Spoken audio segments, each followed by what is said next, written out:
Welcome to the How Soccer Explains Leadership podcast, where we explore leadership principles through the lens of the beautiful game. Welcome back to How Soccer Explains Leadership. Thanks again for being a part of the conversation. I'm Phil Dark, your host, and with me is my brother. And, it's been a bit, but Paul, how you doing, man? Doing great. Our listeners may not think it's been a bit because you've been rattling them out here every couple of weeks, but we've had a couple of weeks since recording. But yeah, things are great, man. It's good to be back on the podcast and stepping in with some new interviews, man. Things are great. Yeah, I realized the other day, I'm like, I miss Paul. We haven't talked for a bit, and you listeners, you get your dose of Paul like regularly. It comes in regular intervals. It's like, your good medication that comes at that right time, and it gets you going. And I just haven't had that. I missed it. I missed my dose. We had a bit of run there where we were doing them almost every other day, and it was great. It was. You probably thought it was too much. You overdosed. You probably felt like you overdosed. I felt like I'd overdosed, but anything, I woke up one morning, I was like, man, I was ready to do the podcast. Like, oh wait, we don't have a podcast for a week or two. So I'm not sure how this became about me, because that's not what this podcast is, but all of a sudden, Phil, you've made this about me. But that's cool. It's all good. It is what it is. Well, good. Well, I'm glad. Your family good? Everything good on your end? You got any exciting news? Well, we survived spring break. Took one of my kids skiing. He and I had never skied before. So a 46-year-old man and an 11-year-old boy, our ability to learn is very different. He surpassed me in like an hour, and then took the rest of the family a few days later to the Smoky Mountains and did a 3-day, 2-night camping trip, but survived. And now we're running through the spring Warrior Way season. And that's great. No rest for the weary, man. That's fantastic. Well, the good news about that is the big win is neither of you got hurt. I mean, the 46-year-old man, ski slope, no injury. That's a good thing, right? No major injury. Oh, okay. Ego a little bruised and hip a little bruised, but no major injuries. Yeah. Okay. The 11-year-old was fine. Totally fine. Yeah, of course. He could bounce off trees and be fine. He probably did a few times. And did. Yeah. Yeah. Right. Exactly. Cool. Well, good. Well, we had a bout of the flu. It wasn't quite as exciting as skiing and going to the Smokies, but we hopefully are on the other side of it. My daughter is just on the back end of it, so hopefully she's the last one to get it in the house. You know how some like bugs go through and hit everyone at the same time? And then others, it's like that month and a half of just one person gets it, and it's like the baton passing, and that's what it's been like with this one, which is not the fun way to go about it. But anyway, that's not what we're talking today. That's not what we're here for.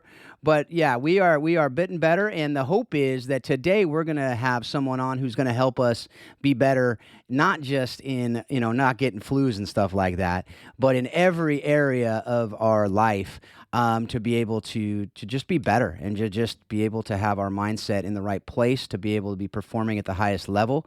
With us is a performance mindset coach, Andrew Simpson, and I was connected with him by Sean Smithson, who connected with me a couple other guys who've been great interviews on this podcast. So we're going to get Sean on at some point in the future as well. But today with us is Andrew Simpson. Andrew, how you doing? I'm doing great. I'm just laughing here, sitting, listening to the conversation between you guys. I can't wait for this podcast. This is going to be a lot of fun. Oh, fantastic. That's what most people say is just Paul and I, it's just they're like rolling all the time. It's, except my wife, of course, and Paul's wife, they just roll their eyes and go, you guys are idiots. But, that's all right. That's all right. That's the way it should be, I think. But, how about right now, just if you could just share your story, briefly share your story. Most people probably don't know who you are, but particularly how you developed your passion for sports, for fitness, for mindset, performance coaching, and how you got to be where you are today. Yeah, so sports have been a part of my life my entire life, and didn't realize until later on why I gravitated so much towards them. But everything from escaping things as a kid, or finding status and prestige in sports, all those motivators that drive some kids to sports. That's what drove me to sports. Played my whole life, made a decision I was going to play in college, play basketball at a D3 school. Right around that same time, I was developing a passion for fitness and for just, trying to get myself a six-pack, bigger arms, all those types of things that you want to do as a 18-year-old boy, man, whatever you want to call it. And I was also transparently at that same time, just, going down a not so great path in life. And so trying to balance going to school and playing sports, but also partying and just living life kind of off the deep end in a lot of ways, living life dangerously. And so I was able to keep that up for a few years. And then I went to college and wasn't able to keep it up anymore. And so actually I'm not sure how much I can share on this podcast, if I could be pretty transparent and real, but I almost got kicked out of college for just excessive partying and drinking, and barely hung on, and then decided just the amount of emotional frustration that I had gone through with the team and with the coaches. I decided, you know what, I'm leaving. I'm going to go back and transfer to a community college. So transferred back to a community college at about 20 years old, came across my first ever real mentor in life, guy that took me under his wing. He was training athletes. He was teaching athletes how to get bigger, faster, stronger, but also had a little mentoring piece to go along with it. And I was like, man, like this is really cool. I really like what this guy's doing. So he took me under his wing at age 20, started teaching me life lessons, helping me with business, helping me to see a path in potentially leadership and definitely in the fitness industry. And that was great. That led me to go get my exercise science degree at Salisbury, where I met my wife. That was the best thing that came from there. But the rest of it wasn't very helpful. And so went to Salisbury, got my exercise science degree. And when I came back, I was all in on this like sports performance, help athletes get bigger, faster, stronger. I love the fitness industry, love everything about it. But I was also coming into my faith at that time. And so I started to see some things in that guy's company, some business practices that weren't aligning with what I was coming to find were my values and where I wanted to take my life. So I decided to go my own path. I was, I guess, 22, 23 at the time, went my own path, did not want to open my own business. That was not the plan. And God had other plans. And so every single door that was leading to not open my own business closed. And the only ones that were left open were to open my own business. So I opened up a 1,500 square foot warehouse, no expectations, 23 years old, found a couple of team members to join me. And man, the roof busted off that place in the first year. We went from 10 clients to 100 clients, helping student athletes, helping them not just with bigger, faster, stronger, but also in life, helping them be better people. We definitely have a passion for that. The business exploded in the first year. And I was like, I guess maybe we're supposed to expand. I don't know. I guess we're just supposed to keep going, right? Keep making it bigger, making it better. And, I'm sure we'll get into other pieces of the story, but from 2014, when that business opened, PFP, Players Fitness and Performance, until now, we've grown, many, many times over. We just continue to be blessed. We continue to be able to impact student athletes and their families now too. And written a couple books along the way, just targeting coaches and parents and now athletes as well. And so that brings us to where we are today. There's a lot of things in between. Maybe we'll touch on them throughout this conversation. I'm sure we'll hit a lot of it today. One of the things, though, before we get into it, we're going to talk a lot about mental health today. We're going to talk about you and your why and all that stuff a bit later. But one of the things that I just wanted to hit on at the beginning for people, because a lot of people hear mental health, and mental health is kind of one of those, it seems like a buzzword nowadays. And I just want to make sure people understand it's not just some fad. It's not just something that's happening today. What are some common misconceptions about mental health in sports in particular? And, how can we work to overcome those stigmas?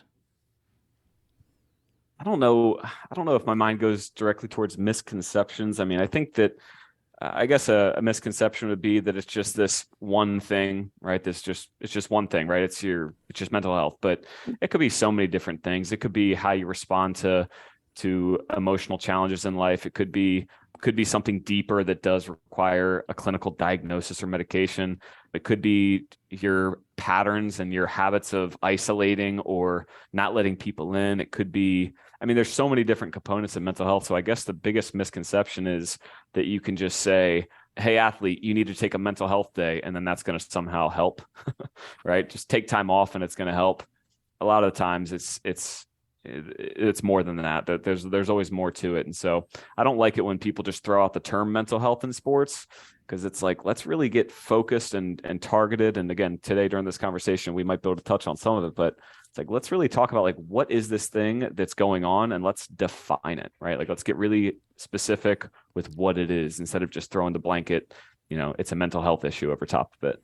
Yeah, no, that's good. That's good. That's what I talk about with a lot of people is it's all these things are really nuanced. There's not one thing, there's not one silver bullet, there's not one, oh, go meditate, you're good to go, or just do this thing and whatever it is, right? There's no one answer, and that's with most things in life, right? But and our brain is very complex. So definitely something that appreciate that. Mm-hmm. So the next thing that we just want to hit on for you personally is just what is your personal why, your kind of life mission? Why do you do what you do, and how are you living it out? So it comes from a story when I was at that first business working at this big sports complex. It was a big indoor sports center. There was always league games and different sporting events going on. And I remember 22 years old, I walked into the stands to watch a soccer game. And at the time, I knew fitness and sports performance. That was going to be part of my mission. I loved it. But at this soccer game is when something else deeper was revealed. So I walk into this soccer event, and from the dugout or from the sidelines, I hear a coach scream at the top of his lungs, "What are you doing, Charlie? That was a stupid decision. What are you doing? Get off the field." Just screamed, berated this kid in front of all the fans. And it was a 9-year-old soccer game. 9-year-old soccer. This overzealous coach just erupted. And I felt something like deep inside, like the pit of my stomach, deep inside my heart, that was like, man, like, this is something that touched me deeper than I think it touches other people. Everybody has something, right, that breaks their heart, and it when it's something specific for your heart. And so when I saw that kid get berated, I had no connection with him, didn't know him, but I was like, man. And I went home that night, wrote a blog, didn't even know how to write a blog. I just wrote it and sent it out to the members of our gym. And I was like, this isn't right. Like, I can't believe this just happened. And from there, it just led me on a path of seeing coaches mistreat or misuse their power, parents at times unknowingly sabotaging their kids' success by the way that they were screaming at their kids about sports or prioritizing sports above everything else. There's all sorts of, sports parenting issues that exist. And so I just started seeing all these issues with the way student athletes were being led towards, honestly, a path of destruction at the end of the day, is the way I saw it. And I was like, wow, like, we got to do something about this. Like, we're a business that literally makes our money by helping kids get bigger, faster, and stronger so that they hopefully get a scholarship for sports. That's what, the customers think when they come in. But honestly, I feel like we need to battle back against that as a kind of an insurgents type mission. Like the mission that our business is on, it's my personal mission too. It's like, we want to serve the underserved customer, quote unquote, which is really the student athlete. And so uniting coaches, parents together, and then the athlete as well to do that. That's really become what the mission is, to help as many student athletes as possible, to help restore the joy, the passion, the positive aspects of sport to the sports industry. And it's manifested itself in so many different ways. It's pretty awesome to see how it's taken shape. Yeah, that's awesome, Andrew. I have a lot of very, very similar passions when it comes to, how do we prepare and how do we develop our athletes. And I think one part that's really been overlooked, and you hit it, is parent education, which overlaps with coaching education. If we're truly doing this for the kid, for the student athlete, we all need to be members of that. And there's a right way, and there's definitely a wrong way to do it. So I can appreciate what you're going with. And along those lines, as we're coming up as kids, some of us have been blessed with amazing coaching experiences where we've had great coaches. Some of us maybe not as much. And there's a lot of differences there. Through your experience, who were some of your favorite coaches? What made him or her special to you? Yeah, I wouldn't say I had a ton of personal coaches growing up that I look back on, I'm like, they changed my life. I had a couple coaches who were good, but never ones that I remembered a ton of like life lessons or transformative experiences coming from. So when I look at the coaches who have transformed me the most, it really came after sports. One guy who's been a mentor of mine for a long time, Todd Durkin, just the way he carries himself by example, and the way he loves people, the way he is present with them. John Wooden right? Never got to meet him personally, but obviously his coaching style, I love how intentional he was about everything. I mean, everything the guy did, he was intentional about, right? Like even down to like, let's only have a max of 90-minute practice. I'm going to value your time. You value my time. Let's raise the intensity and focus, shorten the duration. We'll all be healthier and happier if we do it. Like that was one of his principles. And obviously John Wooden was one that said he forgot one word in the pyramid, right? He missed one word. And if he could go back and fix that pyramid, it would have been the word love, because love powers over all things. And we believe, and through my books, I've written about this, that love-powered coaching is really doing what is in the best interest of the long-term development of the student athlete, whether it inconveniences you or not, right? Doing what is in their best interest, whether it's inconvenient for you or not. And so, yeah, I think John Wooden's one that definitely sticks out. Yeah, we've had a lot of great conversations on this podcast about John Wooden. Some like you and I that never met him, and then some that actually personally have worked with him, which has been some really cool conversations, but definitely a very awesome. Influential coach. But I think, not to lose sight for our listeners, you got guys like John Wooden who span time and generations, not to forget that, he started with one player, one team. He was a teacher.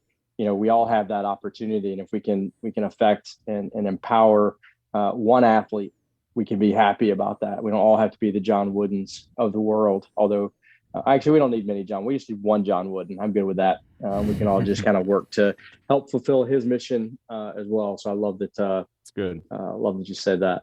Phil, anything to add on any of that?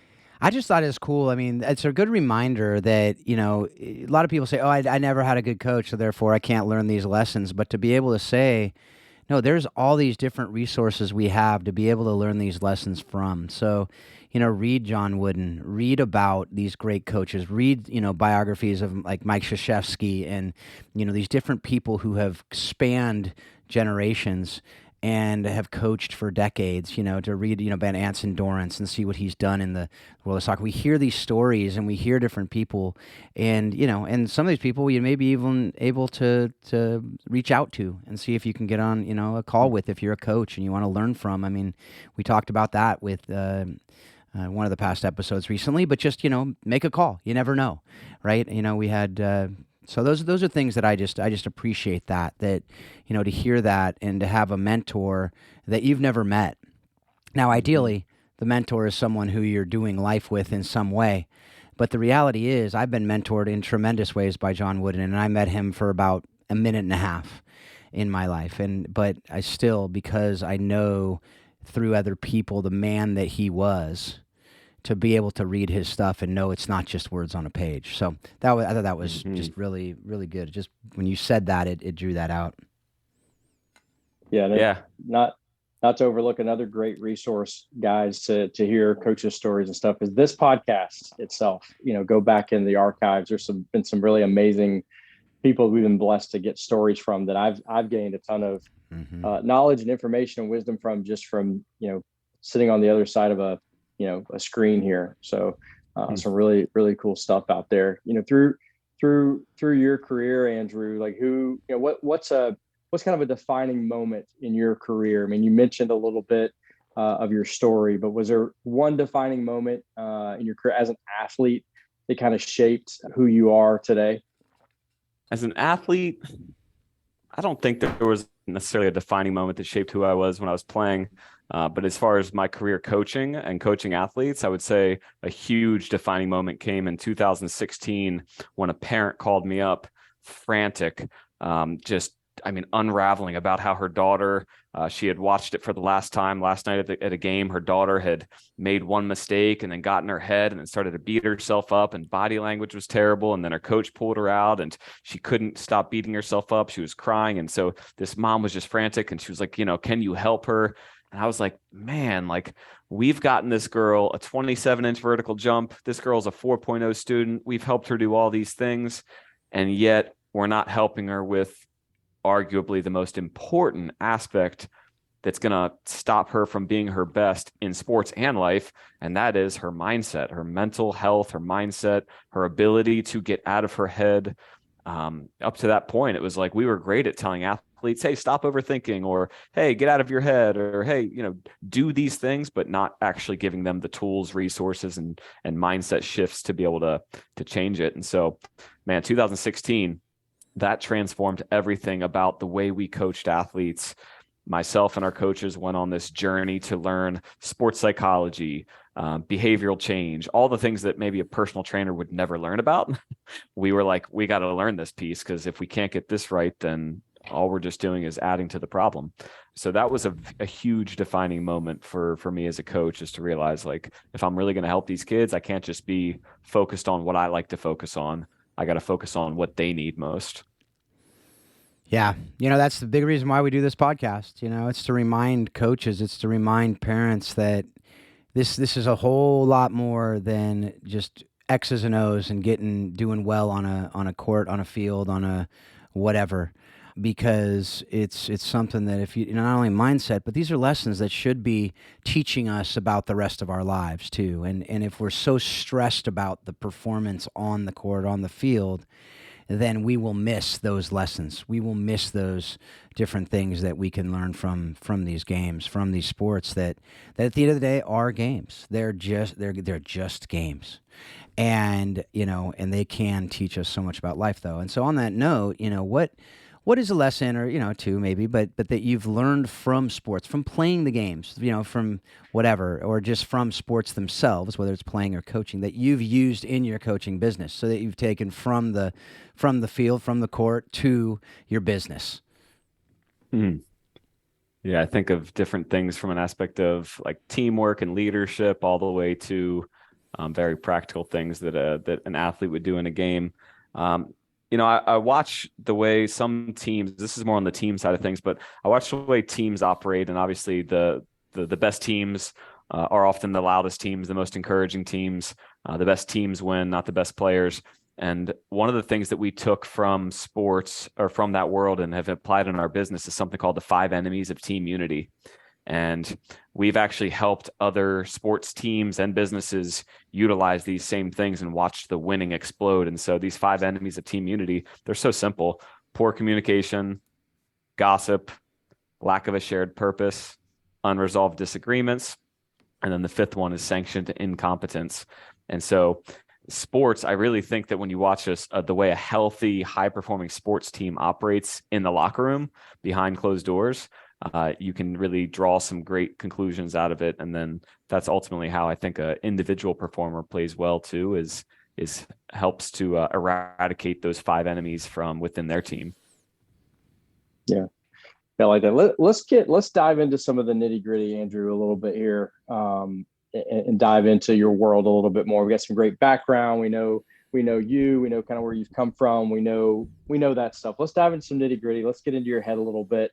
Not in a bad way, but let's get in your head and pull out some info here that can help me as a coach, and help maybe some of our athletes and coaches and parents that are listening here. Like, let's start with what are some of the most common mental obstacles that high school, college athletes face?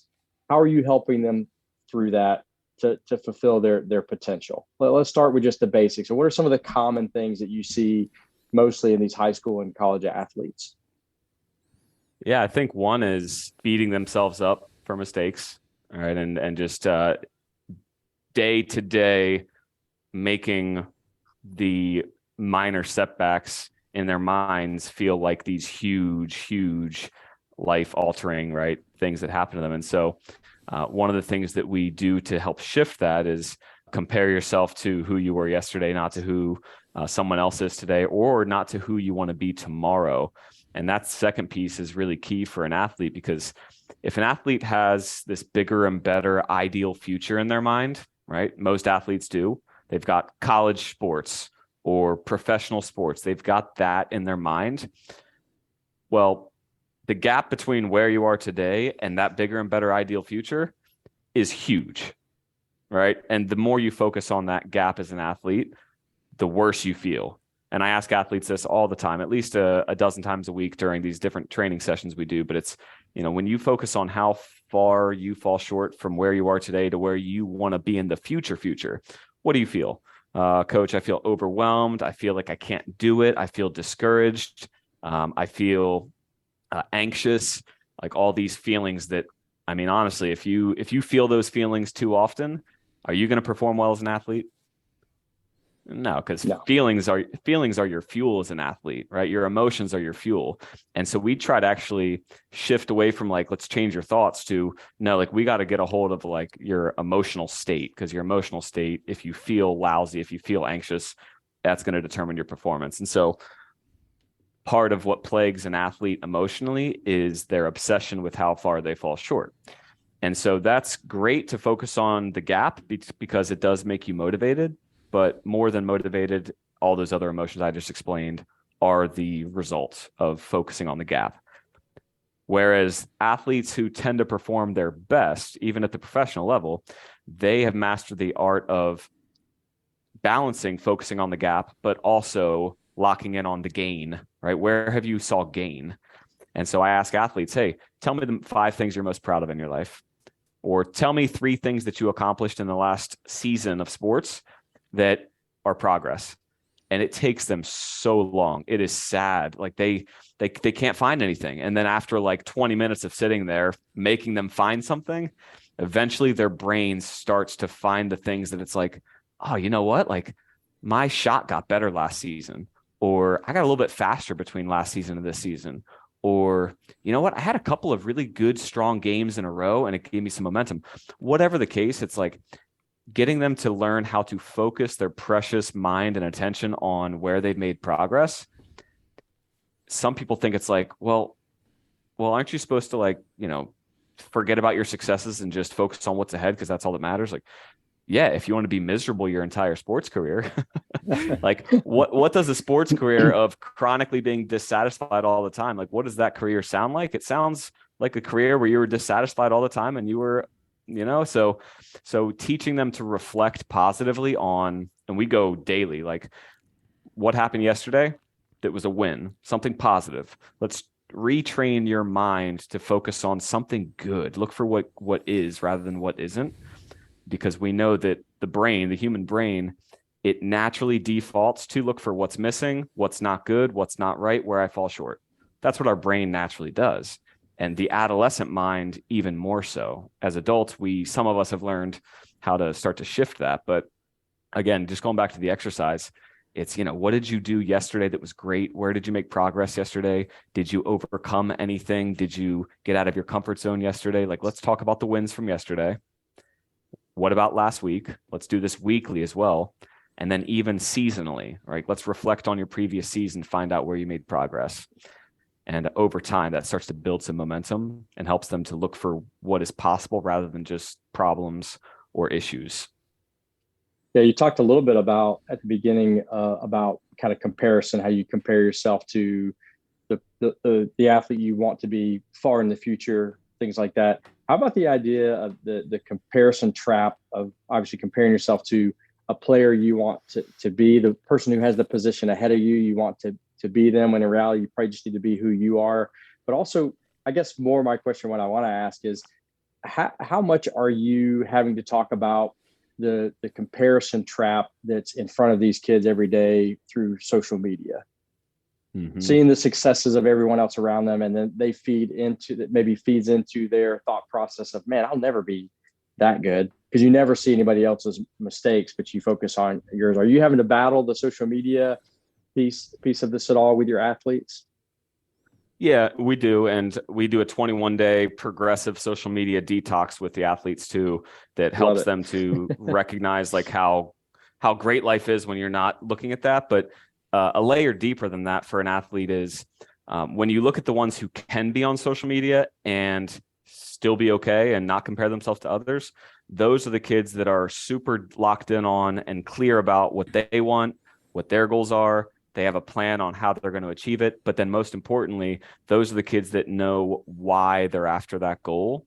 They've actually done the work to figure out, like, what am I really after? What is my legacy going to be about in sports? What do I want to be true by the end of this season? What really matters to me? Is it being a good teammate? Is it showing up every day, giving the best that I can? It's like the kids who can be on social media and still be okay are the ones that are very, very clear, and they've done the hard work already of knowing who they are and what they're after. Would you say those are your one percenters? They're the kids that yes, just, and we're trying to make that more right. like 5%, right, or 10%, Oh, but that's totally, exactly totally, right. totally, Yeah, absolutely, right. Like, hey, here's what sets these athletes apart. It's physical, it's mental, it's there's a lot there. I want to share a scenario with you, and kind of because I love the stuff that you do. Let's talk about a little bit of helping athletes battle massive change in circumstances, right? I work with, obviously, high school age kids. I work with college kids. You see a lot of change when you've got coaching changes. You've got kids who aren't happy, so they enter the portal, which has become a big thing. So working with an athlete not too long ago, and they're going through a coaching change, right? So they're recruited by one coach. Now there's a new coach there, and the new coach doesn't value them as much as the old coach, right? So it's like, oh my gosh, like I'm no good. I'm no good. I'm like, wait a minute, what? You're playing at a high level university, and all of a sudden you're no good because someone's opinion is different than someone else's. Like how do you help navigate that with athletes that obviously they're great athletes? There's just someone has a different opinion based on what they want to do with the team. There's nothing wrong with it. It's just different. But also that self-worth is like, man, I'm no good anymore. How do you work with kids to kind of rebuild that mindset for them? Yeah, that's a loaded one.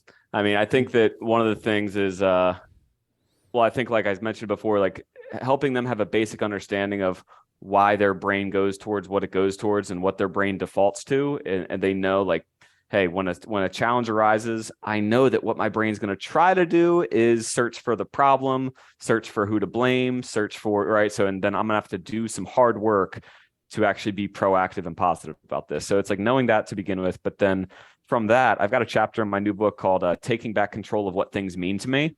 And if you can take back control of what things mean to you, then you're on the right track. Best example is I had 4 college D1 lacrosse girls that I had trained for quite a few years. They went away to college. I didn't prepare them properly as far as what I'm about to share with you goes.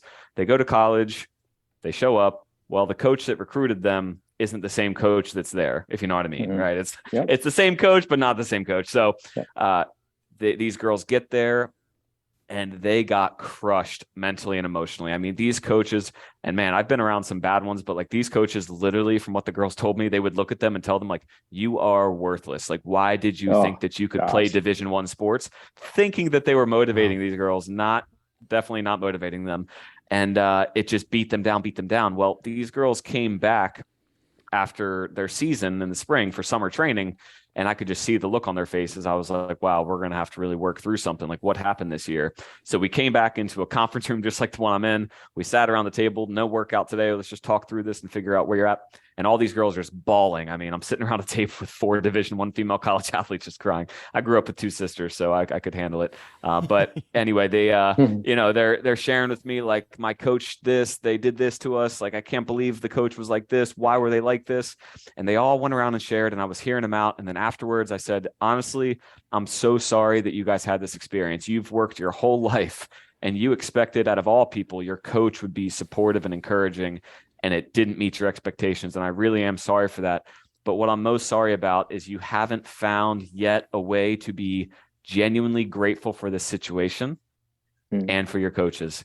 And they all looked at me like they wanted to kill me. And a couple of them were like, I don't understand what you're even saying right now. Maybe hateful, certainly not grateful for these coaches. And that's when I got to start the process of helping them make a decision, right?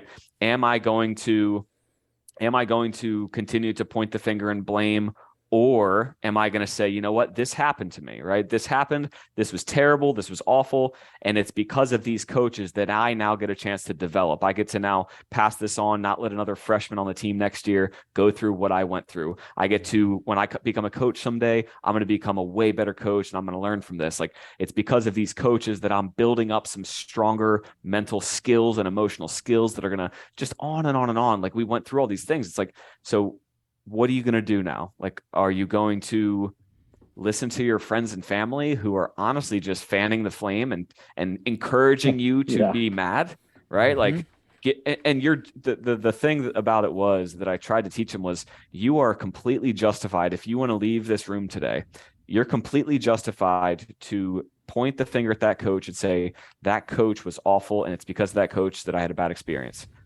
You're justified. But what you're justified to do isn't always helpful, is it? So instead, we could be asking the question, what can I now do with this? Right? What's my next play? Am I going to show back up next year? Am I going to quit the team? Am I going to transfer to another school? Like, you've got options. And I would submit to you that only one of those options is the wrong one. And that is to stay planted right where you are at that school, to not take any kind of accountability for what's about to happen next in your life, and just say, it's because of this coach that I'm going to have the worst 4 years of my life. And again, you'd be justified to do so, but I don't think that's going to help you long term. And so taking back control of what things mean to you and then what you do with them is a really, really important thing these athletes need to learn how to do. Yeah, I like that. Taking back what things mean to you. I like that statement. It kind of adds on to something that I've learned and say to athletes as well, which is you can't really control what's happened in the past. It's happened, but you're in full control of how you're going to respond to it moving forward, which I think is kind of what you're saying. Yeah, and I think you have to lead with the questions with these athletes too, because they've heard the same things from parents and coaches growing up their entire lives, right? It's not what happened to you, it's how you respond. It's like they've heard these things so many times, but instead asking them, hey, do you feel like this is catastrophic, or could this potentially be catalytic? How could this actually catalyze your future and make you stronger? And then giving them an opportunity to start to, again, use their brain to look for things that could be good from it. Because we're so good at telling them how to think and what to think. But man, if we use these experiences that they have, the bad ones, like you were talking about, where things didn't go as planned, if we can use these experiences to help these kids evaluate the experiences by asking them the right questions to think through, then it changes their life. Because experiences don't change you. Strong evaluated experiences are what can change you, I believe. Yeah, it's a lot of good stuff. A lot to chew on there. I love it, and it reminds me of something you and I talked about when we were the initial conversation we had, where you said that in there, but it's the idea of, even if my coach doesn't change, I have the power to change. Right. And we've all heard that, us as coaches too. And we're the same coach with all these different people, and some really click with us and others think we're the worst coach in the history of the world, and that maybe that's a little strong, but they just don't appreciate whatever. And so I think you hit something there that was really important, which is the idea that parents, if you're listening to this, don't pile on. It's not helpful for you to come behind it and just trash talk the coach and just tell your kid how bad they are. And like you said, you're justified in it, but just because something permissible doesn't mean it's helpful, right? A different Paul a few hundred years ago talked about that idea. In that idea of, of course it's permissible. Of course you can do that. And maybe that is totally justified.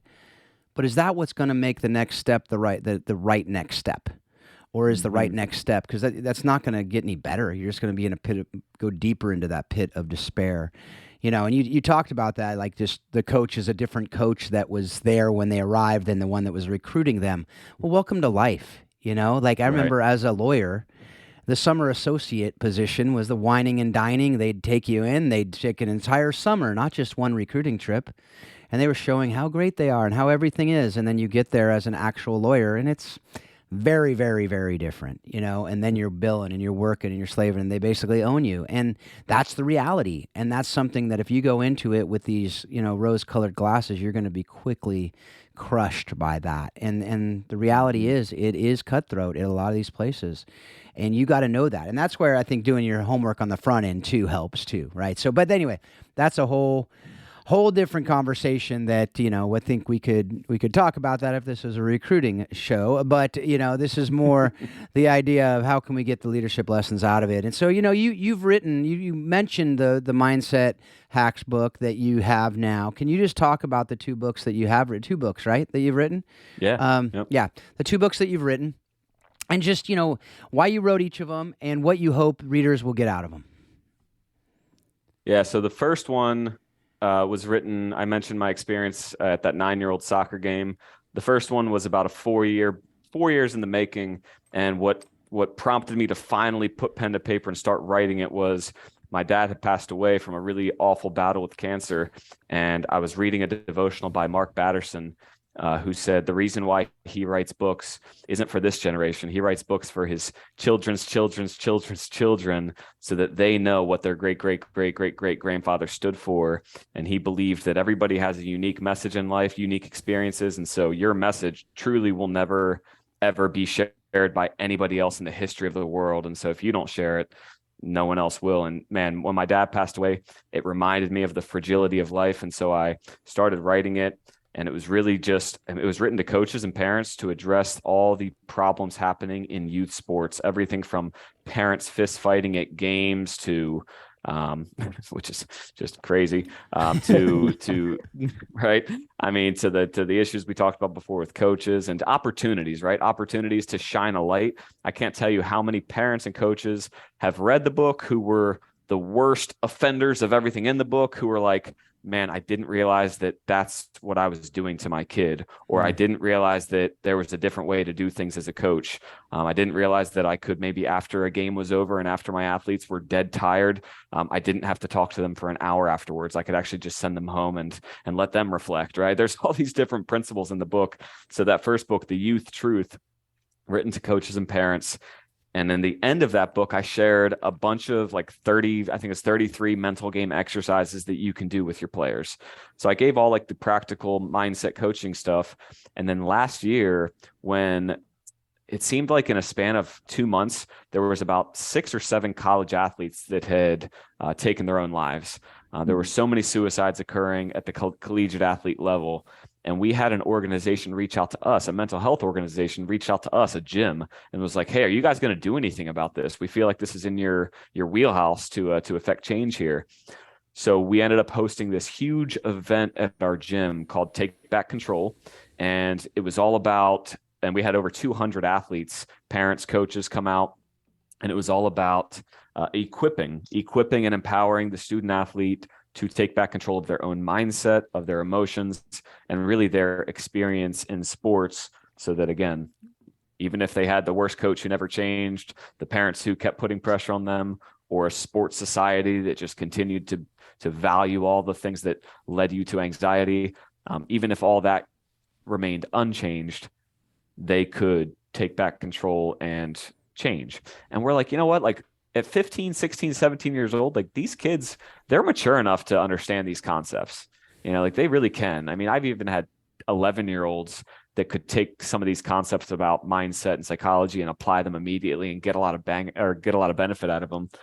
And so we held this event. It was awesome. I was like, man, that was great. What's next? And then it was like, okay, a book. Got to write a book about it. And so that's where I took these principles that we had been teaching athletes in our mindset coaching program. We took all these lessons and principles and put them into the 7 mindset hacks. And so that's how that book came about. The most recent one that just came out was just from wanting to empower and equip the student athlete directly. So the book is literally called Athlete, I'm Talking to You. Yeah. Now, there's a lot of good stuff in both of them, and I encourage you folks. The good news is, like, we can't get into all of it on this show. That's not the good news. That's the bad news. The good news is you can pick up these books and pick them both up on Amazon, yeah?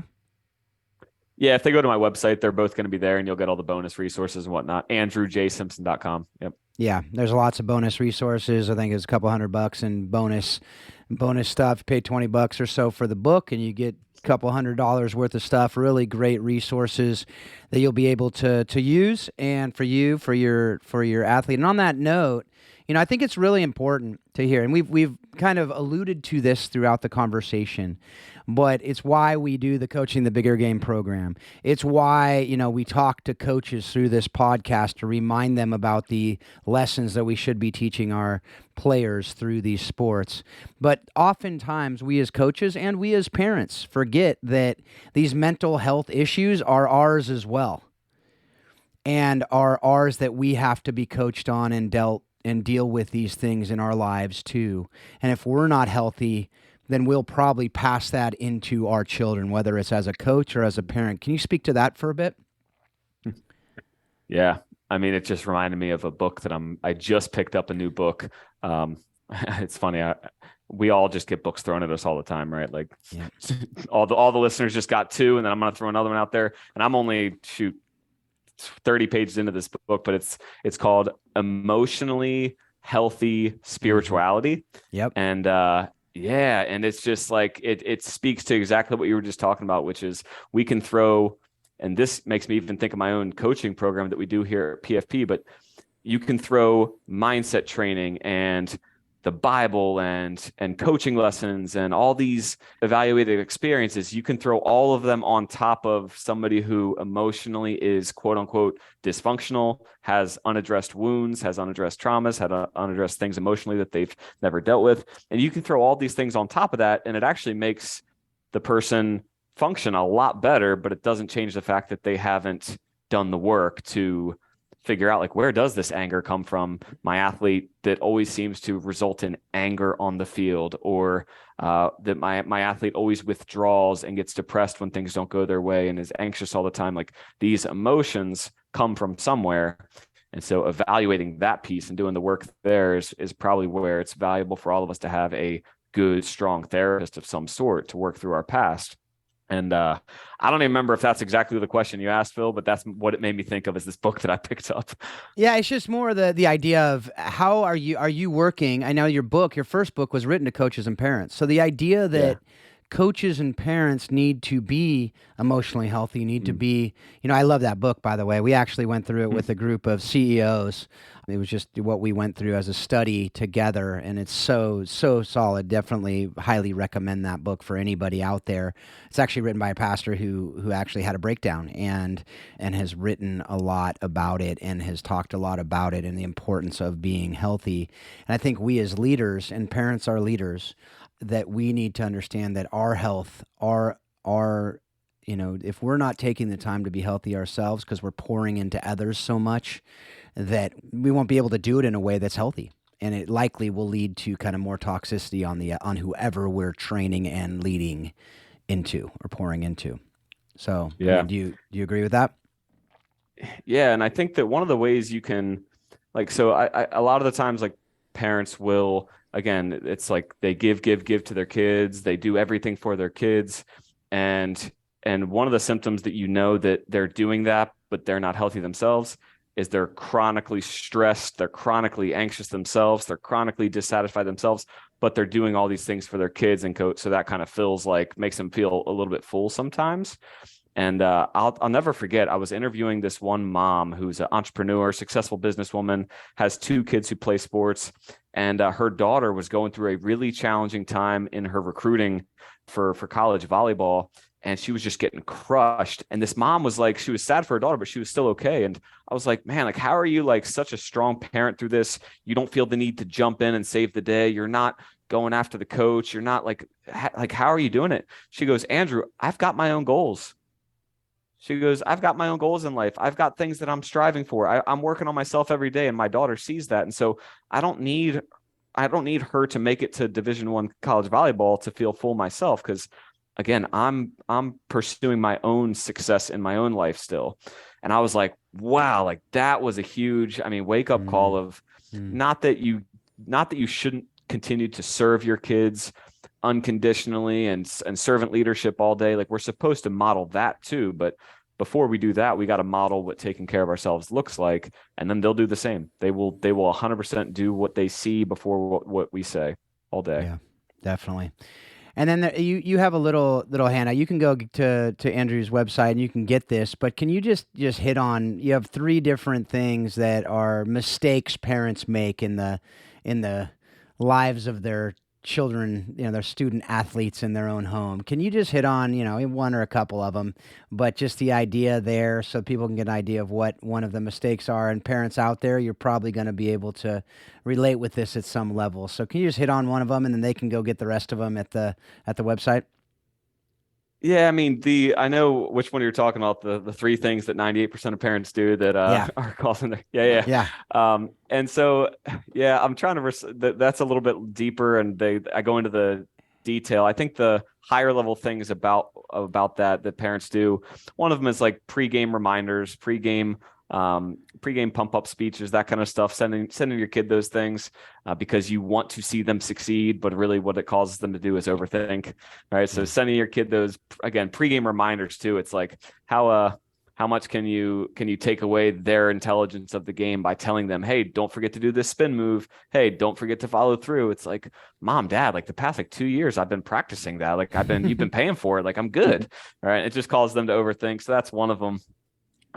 Another one is post-game critiques, right? Talking about the game on the drive home from the game, talking about the game at the dinner table. It just literally, it makes them think that and believe in their heart that there's nothing that matters more than sports. Because what we spend the most time talking about and spending time on is one of the things that shows what we value most. And so, yeah, don't do that. Don't yell from the bleachers in the stands. That's another no. Just refrain. I just actually this past weekend, my kid is in karate. My son, my 4-year-old's in karate. And man, he is like not athletic even a little bit. It's so funny because everyone's like, man, you train athletes and teach them how to be athletic, and your kid is. And it's so funny because right now, like, they're teaching. They didn't teach him actually. That was the part about it. But they say, okay, kids, do crab walks across the room. He doesn't know how to do a crab walk. He's never been taught how to do a crab walk. And he just like scoots across the floor, and every other kid finishes. And then like 5 minutes later, he's still like halfway across the floor. And the teachers aren't instructing him, not teaching him, not like getting down next to him, showing him how to do it. I was like just sitting there. I was like, oh my gosh, are you going to at least like help him or tell him to get up and walk across the room? And then they say army crawls. And he's not using his legs. He's just using his arms. Like he's just going so slow. Same thing happened. Teachers didn't instruct him, didn't teach him. I'm like, gosh, he's 4. Like at least show him one time how to do it and then I'll probably get it. But I didn't say anything. I just sat back. And you know what happened? Nothing. He didn't care.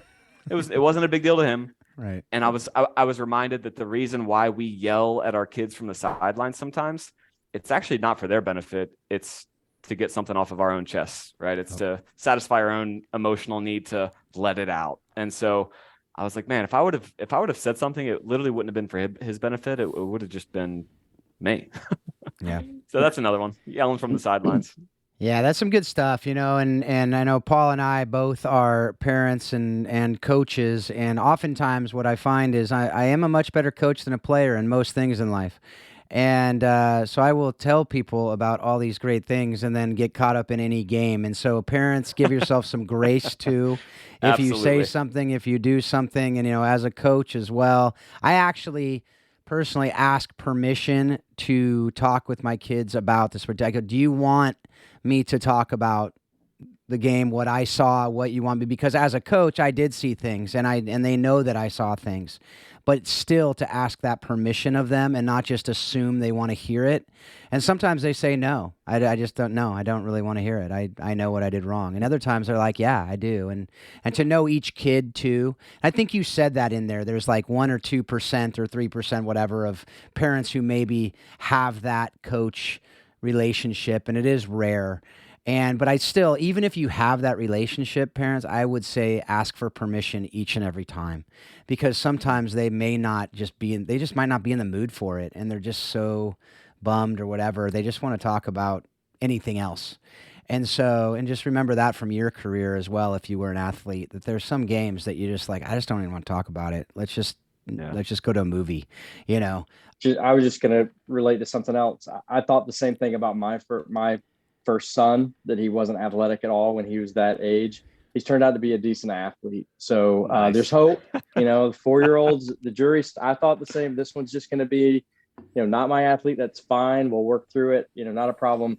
He's turned out to be an okay athlete. So there's hope, man. There's hope. Encouragement to all parents who think their kids may not be athletic. There's time. You know. So as a coach, maybe he'll get his athleticism. It'll click in at certain times. Some kids read faster than others. Some kids pick up math faster than others. Some kids pick up their athleticism earlier than others too. That's so true. There's hope. There's still good. Hope, man. Don't give up hope. Well, Paul, you and I have a problem. We married way better athletes than ourselves. So like our kids have a 50-50 shot of being good athletes, So we'll see, So Totally. Well, my wife's such a strong athlete, and so is yours. I think it's probably 60-40 that they're going to be athletes. Yeah, maybe that's those true. genes are way stronger than mine, so I'm going to give it to her. That's true. On that one. That's true. And, Good point, Andrew.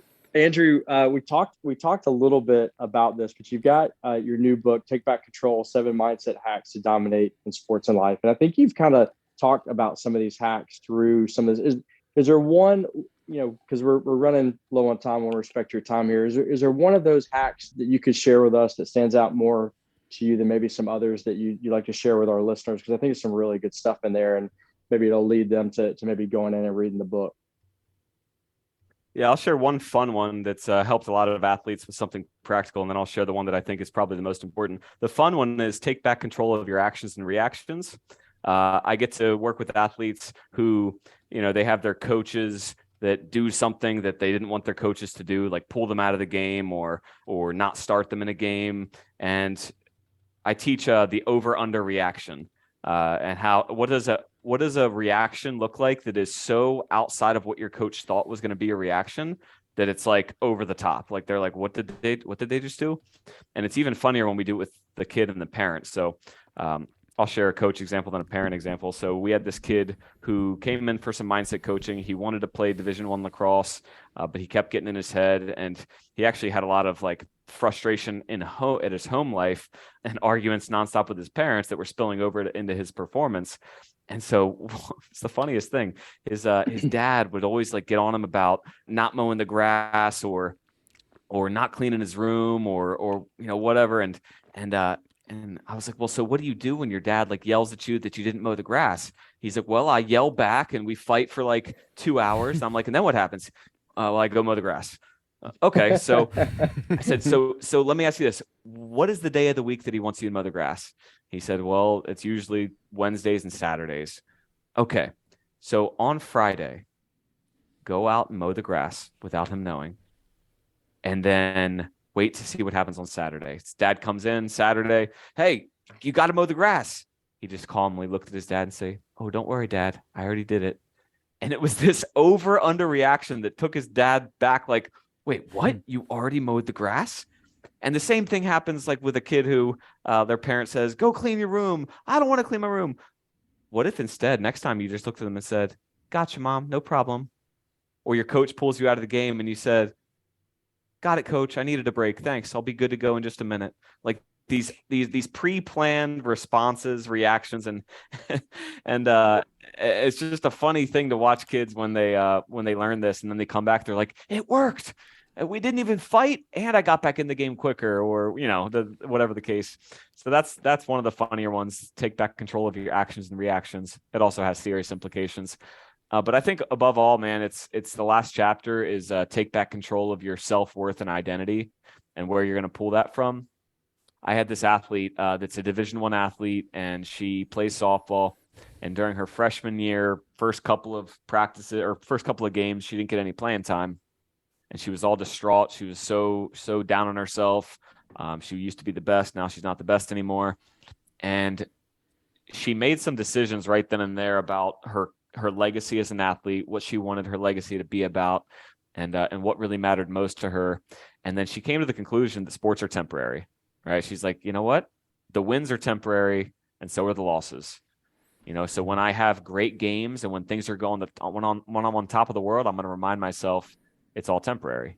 And then when I've got bad games and bad at-bats and things aren't going my way, I'm also going to remind myself it's all temporary. And so she never let herself get too high or too low. And when I asked her one day, I'm like, what's like at the root of this? Like, how did you make this decision at such a young age? And she was like, you know what? Like, I'm more than a softball player. This isn't my life. This is just what I do. It's what I do. It's not who I am. And when she shared that with me, it was just a great reminder. Like, our value as a softball player, it is determined by our coach. At the end of the day, that is what it is. Like, your value as a softball player, as an athlete, it's determined by your coach. And that's perfectly fair, right? Because they're the coach. And if you want to go to a different team because you don't agree with what they're valuing you at as a softball player, you can do that. But never, ever, ever let your value in a position equate to your value as a person, because your coach does not get to determine what your value as a person is. he gets to determine your value in a position. And so separating those two for a young athlete as early as you can and helping them realize like your value as a student, it is determined by your teacher. It just is. And if you don't like it, you can go to a new school, but your value as a person, there's only one that can determine that, right? And it's not a coach, it's not a teacher.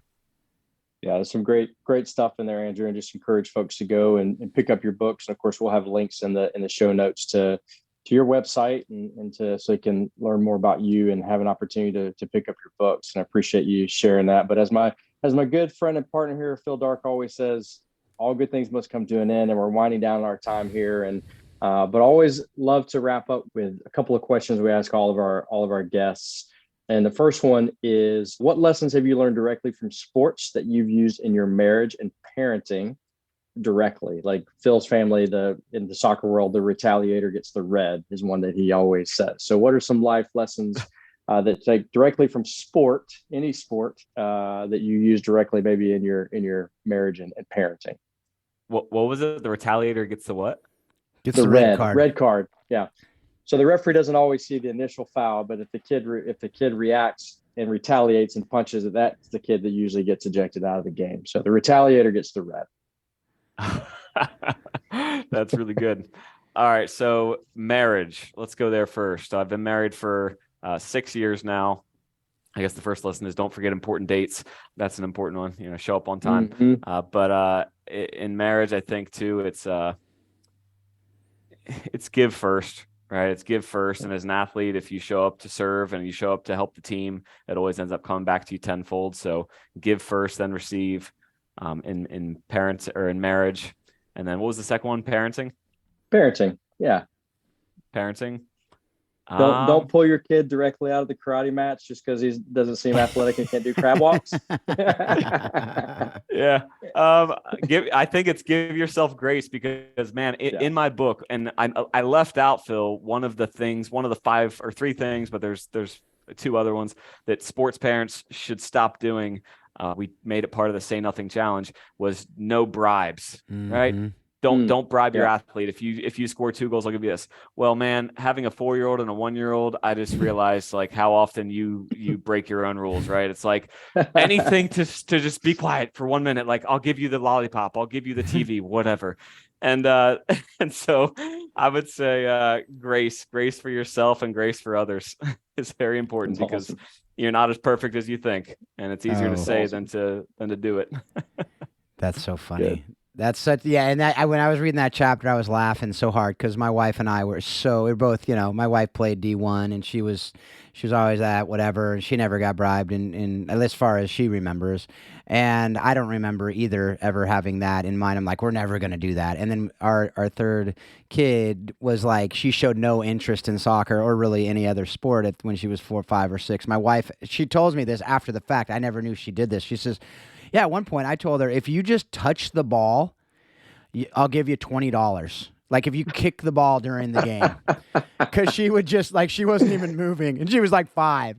And I'm like, you did what? Like, there's no, she goes, I knew she wasn't going to do it anyway, so it didn't matter, but I was like, oh my gosh, it was so funny. But yeah, the things you do when you're like in desperation as a parent. So like you said, though, give yourself grace because, yeah, you're not going to be perfect. We talked about that earlier. I mean, it's just the reality is we're going to mess up, and that's okay. That's kind of the point. It's okay. Give yourself grace and give others grace as well. So, no, I love that. Love that. All right. So you mentioned a book already, but what's a book or book or something you've watched, something you've read, watched, or listened to, could be a podcast too, that's informed your thinking really on how sports does explain life and leadership? I loved the book You Win in the Locker Room First by John Gordon and Mike. I forget the last name, but he was affiliated with the Atlanta Falcons, maybe a coach of the Atlanta Falcons. And that book, You Win in the Locker Room First, was the first book that I really dove into that explained everything that happens behind the scenes, right? Everybody sees the game. Everybody sees the way people are out in public, the way the family is out in public. But it's what happens in between the plays, in between the games that really matters most. And so that book was a bunch of great, just easy, quick lessons and stories about what really happens with winning teams in the locker room. And so I think that it's that piece. It's what happens in the locker room matters most.